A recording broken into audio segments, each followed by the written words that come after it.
ng kasalanan ay may hangganan. Mabubuking na kaya ni Arthur ang sikreto ni Vivian at Father Edgar? Tutok na dito sa Part 2 ng Tadhana. Magandang araw po. Si Father Edgar po. Salud po. Samahan ko na po kayo.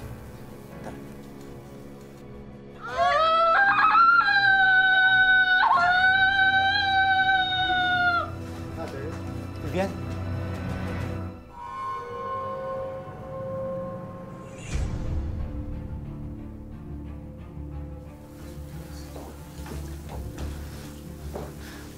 Vivian? Ano nangyari sa'yo? Kung mag-alala, wala lang to. Sabi ng nurse na dalas daw siya sa banyo. Nay, umuwi na po tayo. Maraming dalang pasalubong si tatay. Matutuwa po kayo. Hindi na. Dito muna ako magpapagaling. Ha? Nakakaya din naman kay Father kung iiwanan ko yung mga obligasyon ko dito sa simbahan. Sigurado ka ba, Vivian? Siyempre, ang gusto ko ako mag-alaga sa'yo. Huwag kang mag-alala, mahal, ha? Babawi ako sa'yo pag-uwi ko. Pangako.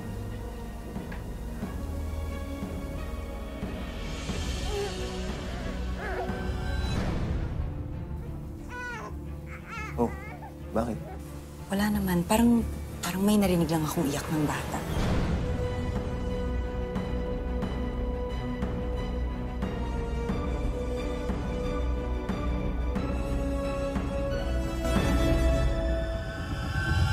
Parating na rin yung nanay mo. Mabuti pa kumain na tayo.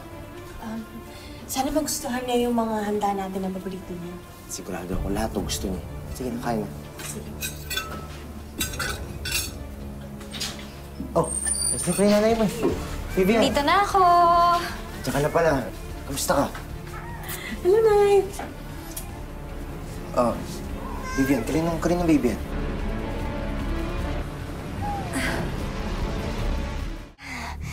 Ito, iwanan kasi sa simbahan. Sabi ko kay Father Edgar, ako na muna mag-aalaga. Parang parang gusto kong ampunin. Teka, hindi ka ba nagmamadali sa gusto mong gawin? Hindi ka ba nagpapadalos-dalos sa mga desisyon mo? Bakit? Inampun mo din naman si Faith dati, di ba? Siguro naman, walang masama kung mag-aampon din ako. Pag mo sabihing hindi ka papayag. Hindi naman sa ganun. Siyempre, nagulat lang ako. Pero mahal, siyempre kung ano yung gusto mo, kung ano yung magpapasaya sa'yo, dun ako.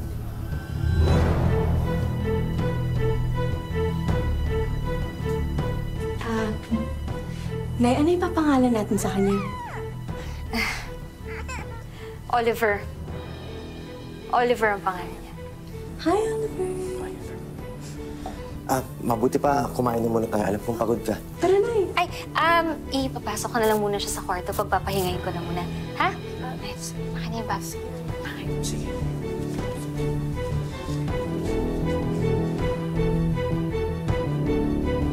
Tara, Tay, kain tayo.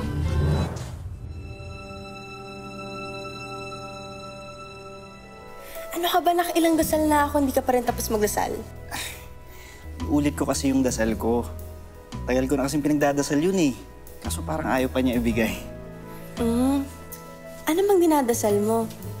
Gusto mo sabayan kita magdasal para mas pakinggan ka ni Lord? Sure ka?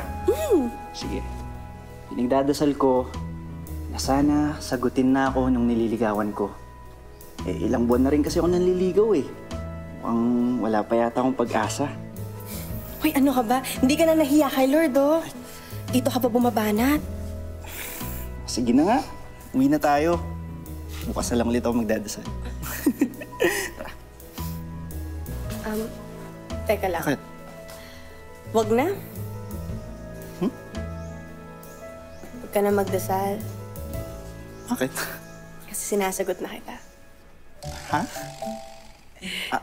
Ano sabi mo?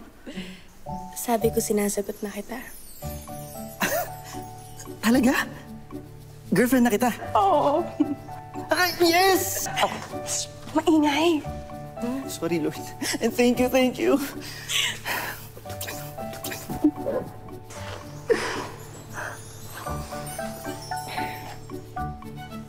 I love you, Faith. I love you, kiss.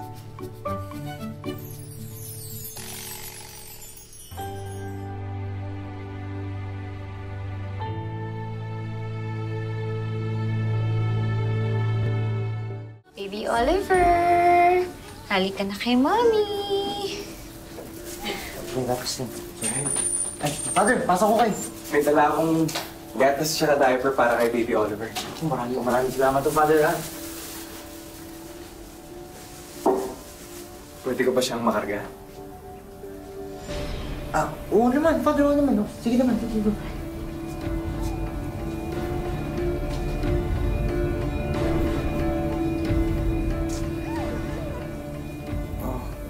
Buti naman, hiyak siya dito sa bahay. Paminsan-minsan, umiiyak. Siguro namimiss niya yung totoo niyang tatay. At saka yung totoo niyang nanay. Pero huwag kang mag-alala. Alagang-alaga namin siya ni Arthur dito. Diba? In fairness, Vivian, no? Marunong ka pala maging ina. Pero bakit ngayon lang kaya yan lumabas? Kasi di ba kay Faith dati kulang na lang isoli mo sa ampunan eh. Ano problema mo, Maxine? Hindi ko kasi maintindihan. Ang bilis-bilis ng attachment mo sa bata ngayon. Samantalang kay Faith, basura mo kung itrato. Wala kang pakialam doon. Alam mo, masyado kang opinionado sa bahay na to eh. Umalis ka na lang kaya. Tama na yan. Tama na yan. Sige.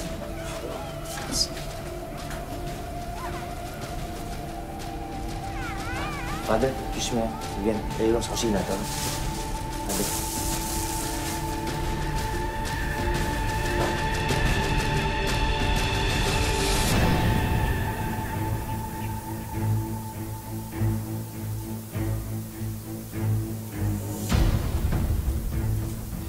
Oh, Maita! Ilang buwan ka nang di nagpapapedicure sa akin ah. Ba't di ka nagpaparamdam? Sa iba ka na nagpapagawa, no? Aalis na ako, Maxine. Doon na ako titira sa kapatid ko sa Cebu. Agad-agad? Bakit naman? Eh, ang dami mong customer ng hilot dito ah. Wala eh. Basta. Hindi na kasi kaya ng konsensya ko tumira dito. Pinapahanap ka pa man din kasi ni Kuya Arthur kasi ipapahilot nila ni Vivian yung baby nila. Diyos ko. Pinili talaga ni Bibi sa bahay ang papa. Napakakapal talaga. Ano yun? Wala. Sige, aalis na ako. Baka maiwan pa ako ng bus sa terminal. Oo, sige. Mag-ingat ka. Salamat. Huwag naman, mawawalan ako ng suki. Maxine, sandali. Ano yun? Hindi kasi pwedeng ako umalis na hindi nasasabi yung totoo. Hindi kasi kakayanin ng konsensya ko. Eh, ano bang ibig mong sabihin, Maita? Yung inuwing sanggol ni Vivian. Oo, si Baby Oliver. Yung inuwing sanggol ni Vivian. Oo, si Baby Oliver. Anak yun ni Vivian at ni Father Edgar. Ano pinagsasasabi mo? Maniwala ka sa akin dahil ako mismo yung nagpaanak kay Vivian.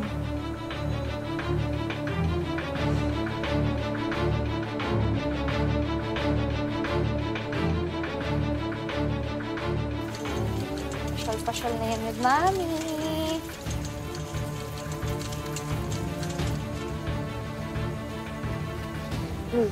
Kamusta yung baby na yan? Ha? Nag-i-enjoy yan? Ha? Nag-i-enjoy yan kasama si Mami? Hmm?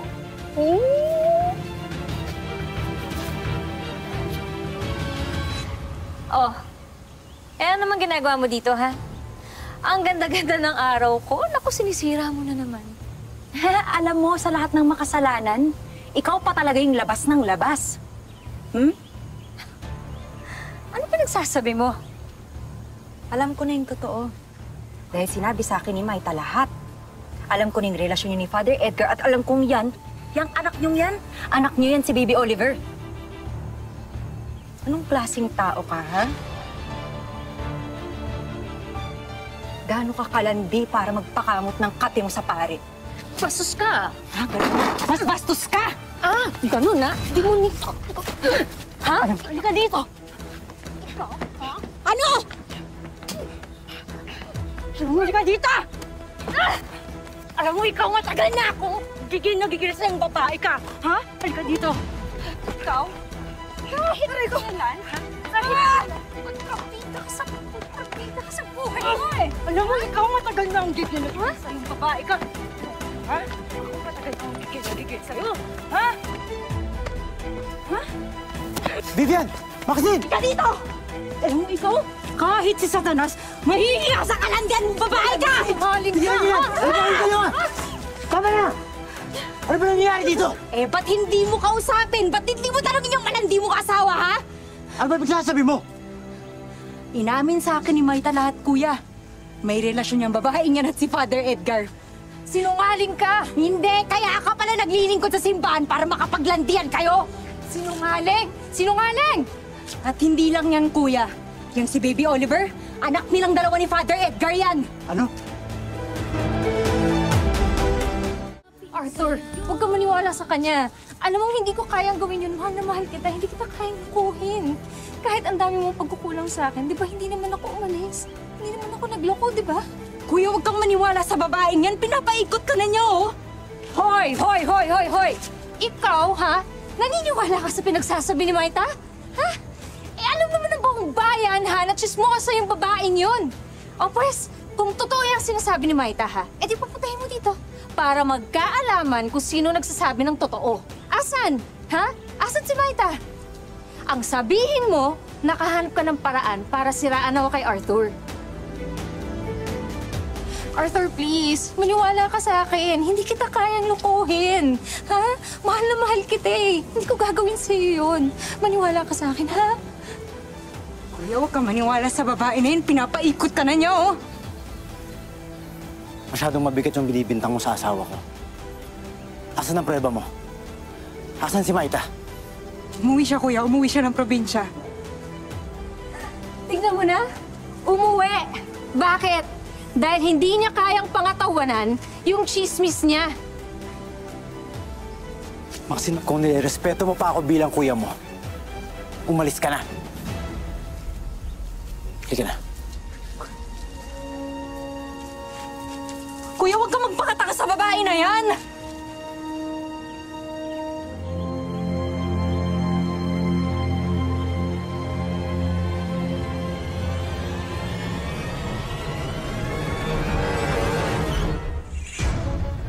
Naniniwala ka ba talaga kay Maxine, pare? Tingin mo, totoo talaga yung sinasabi niya. Hindi ko alam, Brian eh. Pero malalaman ko rin ang totoo. Aalimin ko ang totoo.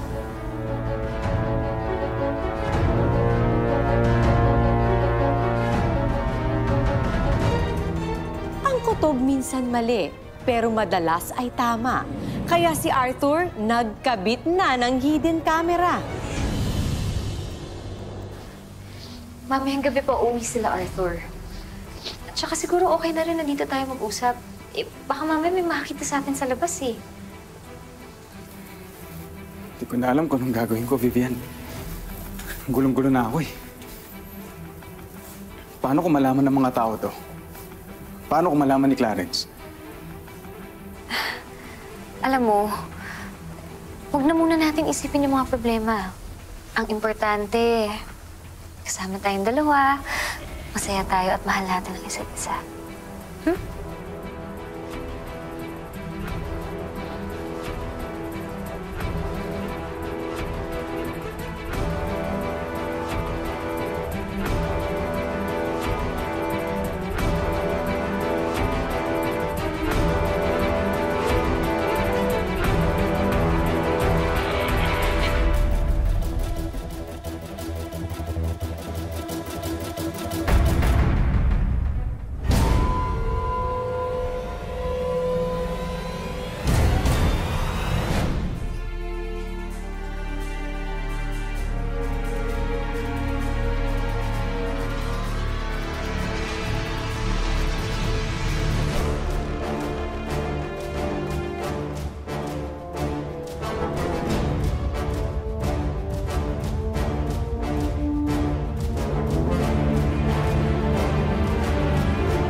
Vivian, ano ginagawa mo dito? Iyak kasi nang iyak si Baby Oliver eh. Alam ko naman ikaw yung hinahanap niya eh. Kaya pumunta ako dito. Mga hayop kayo!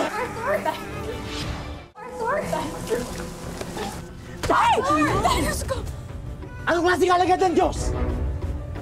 Arthur, tama na! Wait, Arthur. Ayaw muna ako magpalit.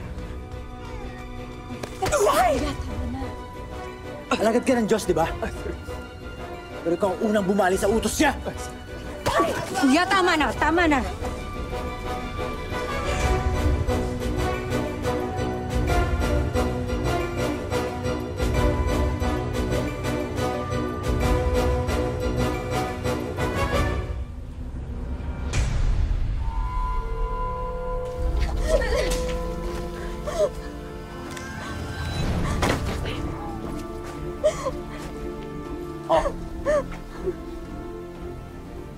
Sandali lang naman, Arthur. Huwag mo naman kami palayasin.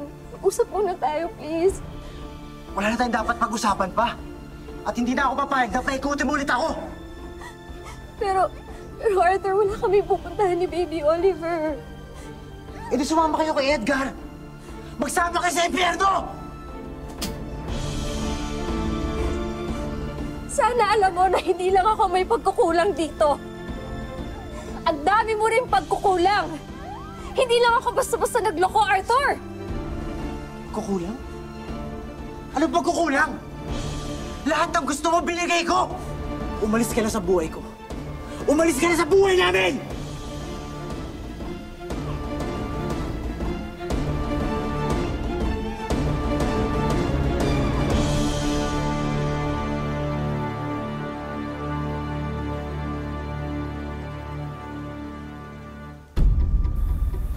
Uy, Tay. Sobrang nainom niya. Kahit ako hindi na makasabay sa kanya eh. Kuya, tama na yan. Baka mapano ka na eh. Magandang gabi po.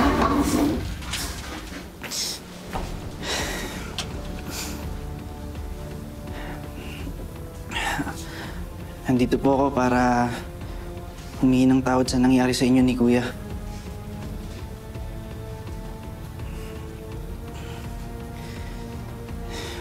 Faith, sorry. Sorry kasi hindi ko akalaing kuya ko pala yung sisira sa pamilya niyo. Kung may magagawa lang ako, gagawin ko lahat para mapatawad niyo ako. Ay! Uy, Tay! Alam mo yung magagawa mo? Ha? Lumayo ka sa anak ko. At huwag ka na magpapakita o kahit yung kapatid mo dito sa amin. Kahit kailan! Ha? Alis! Tama na! Carlos, umalis ka na, please! Carlos, umalis ka na, please!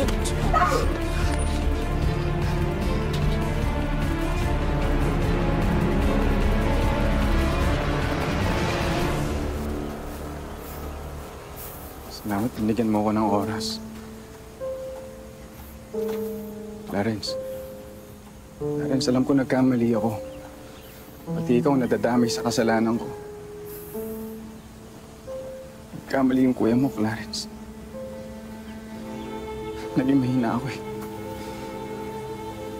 Sinira mong buhay mo, Kuya.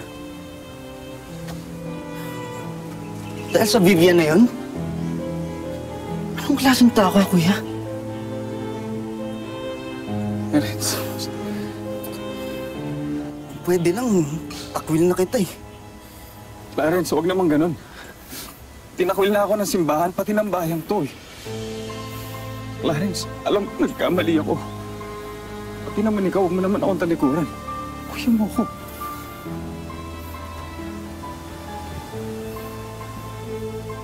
Kulang pa yan sa'yo, Kuya. Masama ka kasing tao eh.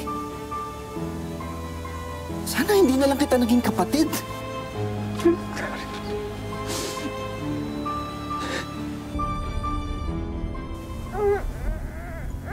Nawala na sa akin lahat, Vivian. Si Clarence. Pati yung pagpapari ko. Kasalanan ko lahat ng to. Sinira ko mga buhay natin, Edgar.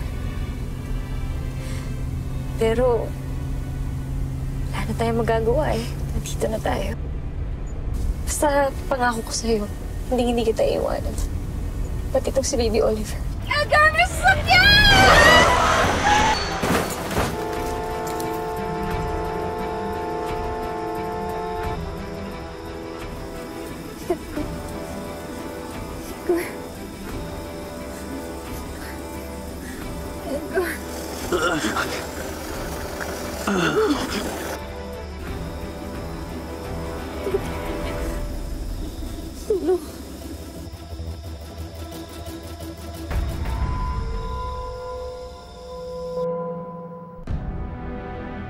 Unfortunately, dead on arrival na po si Mr. Edgar Montefalco.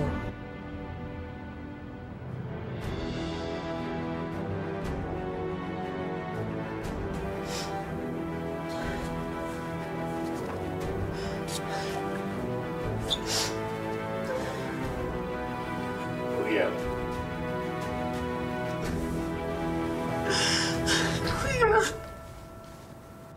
Meanwhile, your wife and her baby po survived. But Miss Vivian lost a lot of blood. Under observation pa rin siya sa ngayon. Mauna na ako. Salamat po, Dok.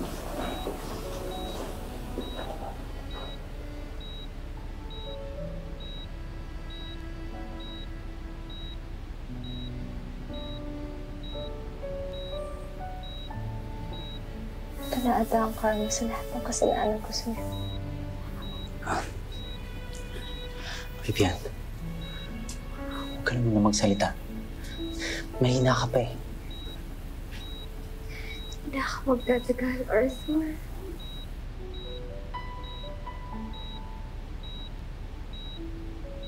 Kung sana nakita ko lang lahat ng kabutihang ginawa mo sa akin. Lalo ka na, Faith. Pati ikaw, Maxine.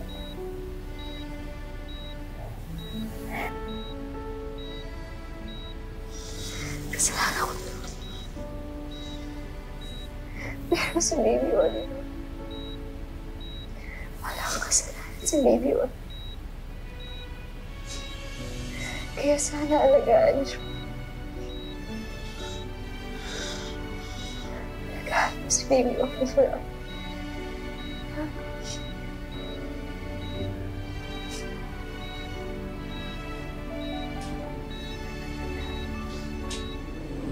Hindi maitatama ng isa pang mali ang isa pang kasalanan.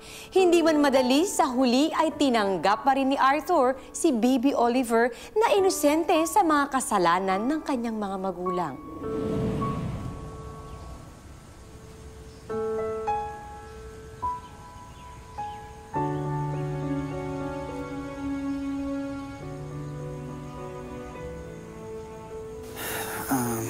Sir Arthur, maraming salamat po sa pagpapatawad niyo,